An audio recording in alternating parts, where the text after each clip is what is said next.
Hello everyone, this is Abhijain. Welcome to our YouTube channel Saraswati Vidya Pathshala. अगर आपने हमारे चैनल को सब्सक्राइब नहीं किया है तो जल्दी से सब्सक्राइब कर दें। और आज हम ए रामचंद्रन, जो कि एक चित्रकार भी हैं, मूर्तिकार भी हैं और एक म्यूरलिस्ट भित्ति चित्रकार भी हैं, उनके बारे में बताएंगे। तो आइए देखते हैं। ए रामचंद्रन का जो जन्म हुआ था वो 1935 में हुआ था केरल में, ठीक है। 1935 केरल में हुआ था।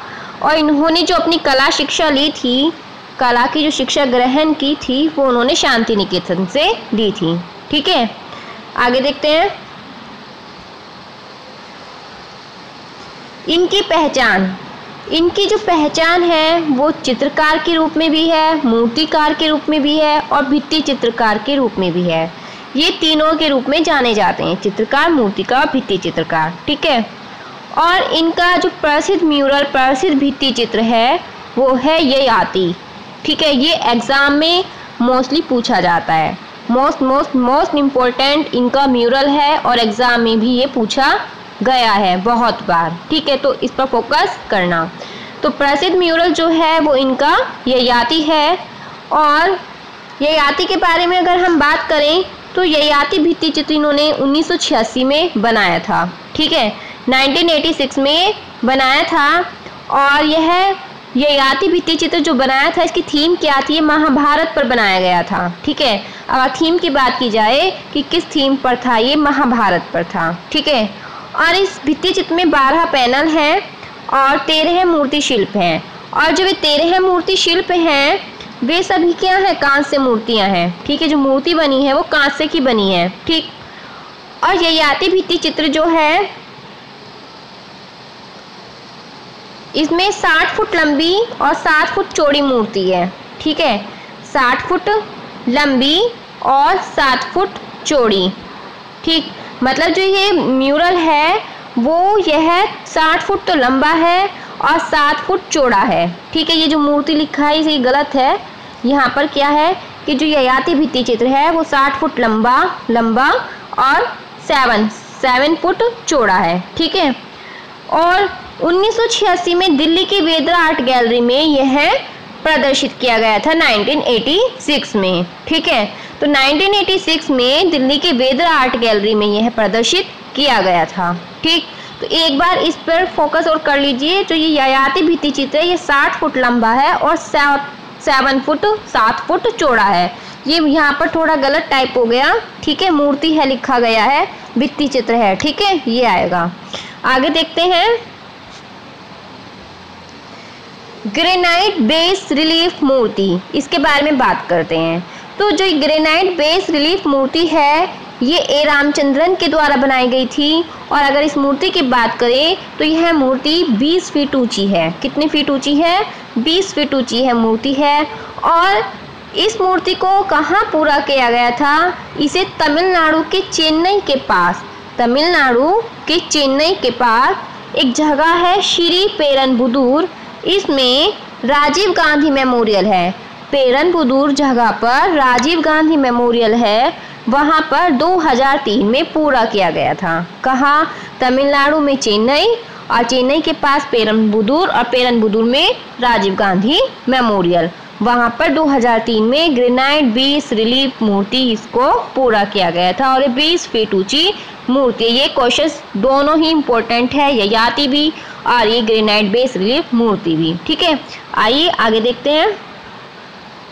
चित्र, अगर इनके चित्रों की बात करते हैं तो चित्र इनका काली पूजा है 1972 का, कब्र खोदने वाला 1977, Urvashi, lotus pond 2003, green lotus pond और ऑरेंज, ये इनके क्या हैं? चित्र हैं, ठीक है।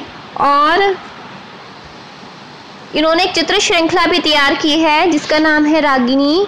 और यह किस बेस पर तैयार की थी? पोखरन, ये जगह राजस्थान में पड़ती है। इसमें क्या हुआ था? परमाणु विस्फोट से आहत जो दृश्य था वो इन्होंने इस चित्र श्रृंखला में दर्शाया है 1975। तो पोखरन राजस्थान के परमाणु विस्फोट से आहत, ठीक है, आहत 1975 में चित्र श्रृंखला रागिनी इन्होंने तैयार की। ठीक है, तो पूछा जा सकता है कि रागिनी जो चित्र श्रृंखला तैयार की वो उन्होंने किस वजह से की, किस कारण से की। तो यही कारण है कि पोखरण राजस्थान में परमाणु विस्फोट हुआ था, उससे आहत इन्होंने यह रागिनी चित्र श्रृंखला को तैयार किया। और कौन से सन में तैयार किया? 1975 में। ठीक है, आगे देखते हैं। अब इन्होंने और भी बहुत सारे स्केचेस बनाए हैं। ठीक है, और वो राजस्थान के ही हैं। तो राजस्थान के गौड़िया लोहार स्त्री पुरुषों के इन्होंने अनगिनत स्केचेस बनाए हैं। कहाँ के? जो गौड़िया लोहार स्त्री पुरुष हैं उनके बनाए हैं, और वे कहाँ के थे? राजस्थान के। ठीक है, बात करते हैं पेशेवर गायक। ये पेशेवर गायक भी हैं और इन्होंने आकाशवाणी तिरुवनंतपुरम, केरल की जगह है, उसमें गायक के रूप में अपनी प्रतिभा उजागर की है। ठीक है, वहाँ पर उन्होंने तिरुवनंतपुरम में गायक के रूप में अपनी प्रतिभा उजागर की, अर्थात उन्होंने वहाँ पर गाया है। ठीक है, आगे देखते हैं। प्रभाव, अगर बात करते हैं इनके प्रभाव की कि इन पर किस प्रकार का प्रभाव पड़ा है, किन किन चीज़ों का प्रभाव पड़ा है, व्यक्तियों का, जगह का क्या प्रभाव पड़ा है, तो केरल अजंता के भित्ति चित्रों का इन पर प्रभाव पड़ा है। इन्होंने क्या किया? इन्होंने केरल में स्थित मंदिरों की जो मूर्तियां हैं उनका भी बहुत व्यापक अध्ययन किया है। कहाँ की? केरल की। केरल में जो मूर्तियां वगैरह बनी हुई हैं, मंदिरों की मूर्तियां हैं, उनका उन्होंने व्यापक अध्ययन किया है और लेखन भी किया है इन पर। ठीक है, तो केरल का और अजंता के भित्ति चित्रों का इन पर गहन प्रभाव है, बहुत ज़्यादा प्रभाव है। ठीक है, और मैक्सिको के कलाकारों ओरोस्का, रिवेरा और सिकेरोस, ओरोस्का, रिवेरा और सिकेरोस, इनका भी इस पर प्रभाव है, और अभिव्यंजनावाद का इन पर प्रभाव है। ठीक है, तो ये 3 प्रभाव हैं इन पर। पूछा जा सकता है ये भी कि ए रामचंद्रन पर किस चीज़ का प्रभाव है। केरल और अजंता में से ज़्यादा पूछ सकते हैं, लेकिन ये दोनों भी इम्पोर्टेंट है। ठीक है, आगे देखिए। भित्ति चित्र। ठीक है, इन्होंने एक भित्ति चित्र भी बनाया था। ठीक है, ये याति तो भित्ति चित्र था ही, एक भित्ति चित्र है जो इन्होंने इब्राहिम अल-काजी के लिए बनाया था। ठीक है, तो इसमें यही नाम दिया गया है कि इन्होंने इब्राहिम अल-काजी के लिए भी एक भित्ति चित्र बनाया था। ठीक, और एक चीज़ और है, फूको अकीनो। ठीक, फूको अकीनो, फूको अकीनो जो थी वो इनकी जापानी गुरु थी, और क्या हुआ, यह 1962 में शांति निकेतन में विजिटिंग प्रोफेसर के रूप में ये शांति निकेतन आई थी। ठीक, तो ये हमने ए रामचंद्रन के बारे में जाना है। ये मोस्ट इम्पोर्टेंट है, और मोस्ट इम्पोर्टेंट बातें ही बताई हैं, एक्स्ट्रा कुछ नहीं बताया ज़्यादा। तो इसको अच्छे से ध्यान से देखना, पढ़ना, सुनना और याद करना। और एग्ज़ाम के लिए, एग्ज़ाम जल्दी आ रहा है, एग्ज़ाम के लिए best of luck. Thank you. Video अगर पसंद आया है तो वीडियो को लाइक, शेयर और चैनल को सब्सक्राइब जरूर करना। Thank you very much.